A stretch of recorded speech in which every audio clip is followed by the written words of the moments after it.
Really cool. I met this one lady who had done a National Geographic's photography class, and they call their teachers coaches. They don't have teachers, they have the photography coach.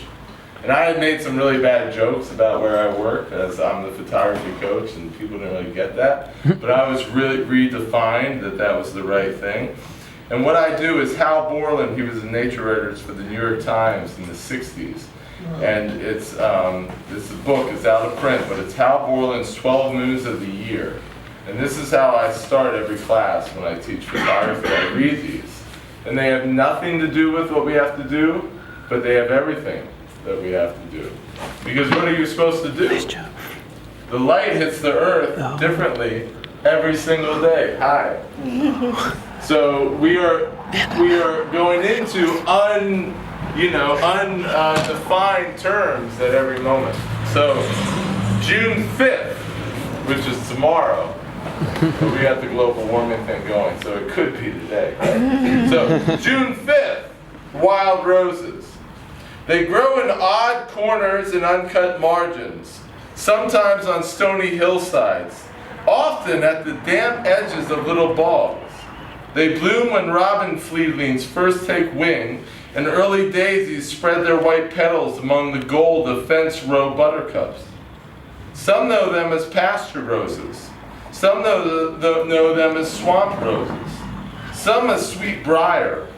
All the names are true. There are half a dozen common species here in the Northwest. But all are wild roses, blush pink and spicily fragrant in the cool evening of our dew-damp dawn. The sweetbriar came originally from Europe, where it was called elegant. Its small, round leaflets are unique, for when crushed they have the tantalizing smell of green apples. The others are natives, American as corn. Wild bees were gathering their rich pollen, a special feast, long before the white man first saw them. Bees still love them. And if a swarm could be confined to a wild rose tangle in June, their honey would be ambrosia. But clover always comes to blossom now. For every rose, there are 1,000 heads of clover, and clover honey is their consequence. As bushes, they make briery tangles. Cut and brought indoors, the blossoms soon wither and drop their petals. Their small red autumn haws, bitter cousins of the apple, are rich fare for the birds, but archaic to the human tongue. Acidic. That's a tough word. I asked a student to help me with these tough words when I read it. But in June, the wild roses are beautiful grace notes that in the floral symphony make the forgotten corners of the well-trodden land echo with remembrance.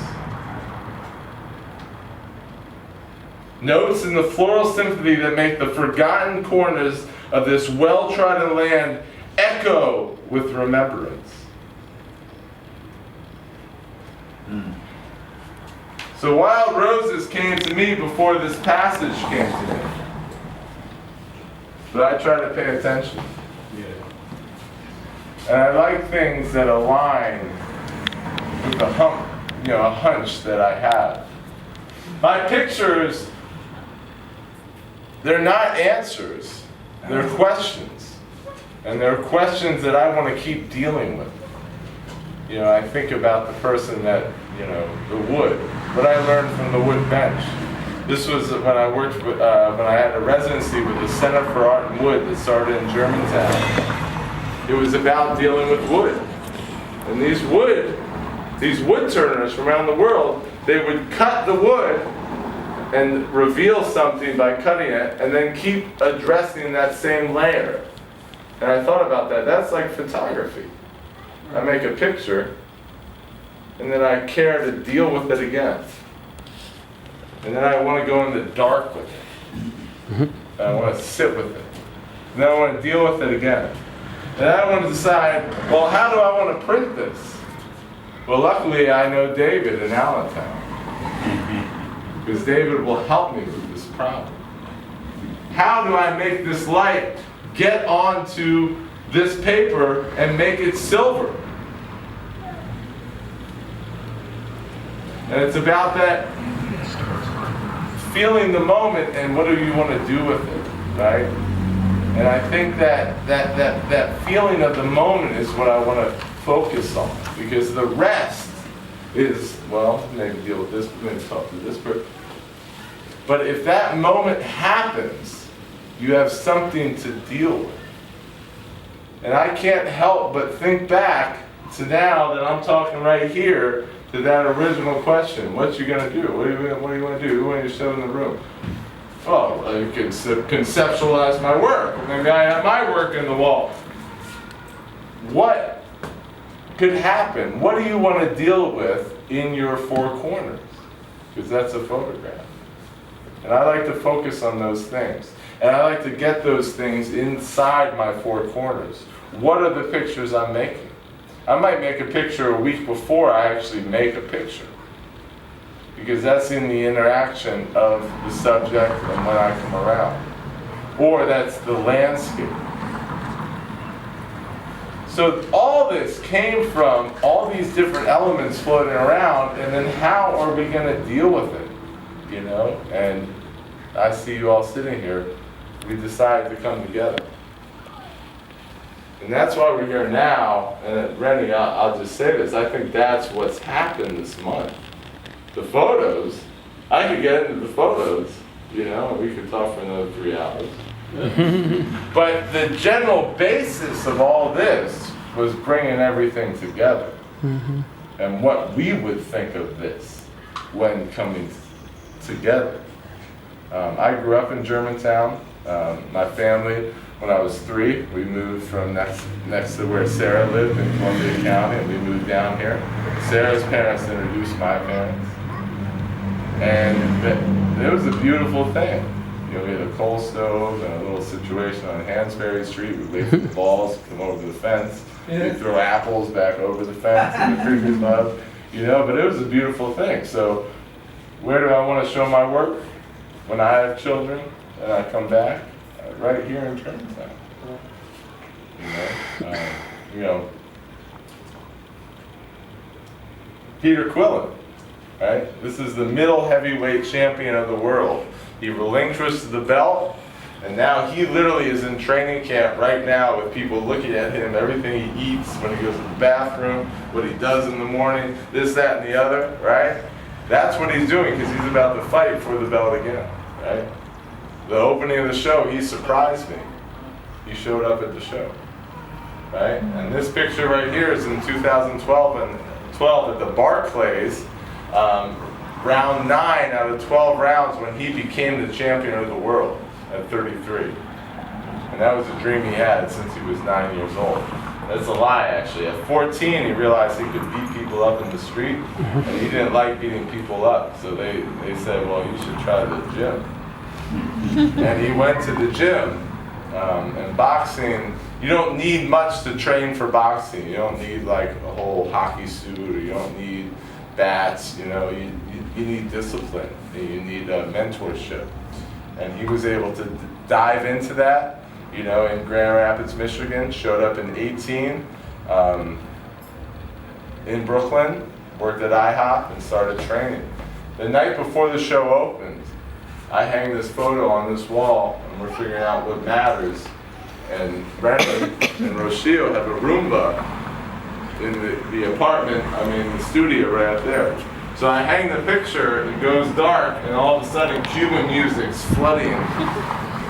The Forgotten Trotters is bouncing off the building, right? And I just realized that this is the perfect context for my friend Pete to be shown. Petey's father in 1980 arrived in America with just pants on a boat from Cuba. And this is his situation. So not only was he here for the opening to see that, right? Right now he's in training camp, and I sent him pictures doing the rambas. Just on his eyes, I put the camera right on his eyes, and we listened to the music. Right? And it's just on his eyes. Like, that's what I sent him. And it inspires him, right? And we had a Roomba on Friday, and Rennie can contest this. There was a moment that, like, the people that were actually sane they started holding on to things right here because the energy was getting brought up to a point of beyondness that we had not experienced that before. And I saw the Wylde Rose being, kind of talked about through that, and Yinka, right? And Yinka, he said to me when I walked by him, because I wanted to say hi to the wonderful man that was leading this movement, he said, "You bring the sunshine into the space." And I said, "That's very interesting, Yinka." And I felt that vibe, but what me and David talk about is that's exactly what we're doing. Because this, this is not a translation. This does not go to ones and zeros. This is a reactionary process of light bouncing off of the subject, and this is what we see. So I really appreciate that very deeply. And I'm going to just push that a little bit longer because then I think they have questions for me too. But you see I like talking. But here, this is Germantown Avenue. I live on Mount Pleasant, right? I like to refer to it as Mountain Pleasant. And Germantown Avenue was set up. That was the Lenni Lenape Trail to the sacred hunting grounds, which was in Chesterfield. And they would walk for the Delaware River all the way up here to hunt, right? And when the Battle of Germantown happened, all the British parked their boats in the Delaware, and that's where they went up. And this was a picture I made 2 years ago, where I feel like I really saw the Lenni Lenape Trail. It was as alive as ever in this time. So I've witnessed, and there's a picture of my son blowing water over a garden, and it reveals the way the light's coming. Sometimes in pictures you can reveal more than you can actually see if you have a moment to come in with friends and sit in the dark, right? It's rare that you do that unless you're a black and white photographer. But we feel those forces, and I encourage everyone to actually recognize them and see what those are about. And now, any questions? I'd like to ask you something for you to comment. I've tried to translate it throughout the run of the exhibit. Your work is very, I hate to call it formal, but they're such objects, they're so respected. You obviously have a huge respect for the medium, and for every piece is so personal, you present it. You got it down. But then you bring in the log with like 200 roly-polies and little mushrooms and things growing in it. You bring in palm trees. Half your backyard is in here. The symbol, so there's a lot more to your expression, to your... That's been... Continue. So I don't know if you mind talking about it. That's you, and it's sort of your personality. You're very hip, cosmopolitan, very well traveled. You're of today. You're of the moment. But there's a side of you that goes into the woods, that goes into the earth, and it comes out. So a lot of people don't do this. So I don't know if you mind speaking on that. When I was little, I was like in 7th grade, right? And I get in trouble a lot. Something came in my brain, I would yell it out. Right? And the teachers met up and they're like, we're gonna have a code word for you. It's gonna be environment. So it could be what's on the cover of Newsweek, this, that, and the other, and then someone would say environment, and I was supposed to and then my buddy Andy Stevenson caught on. She's like, why are all these teachers saying environment to you?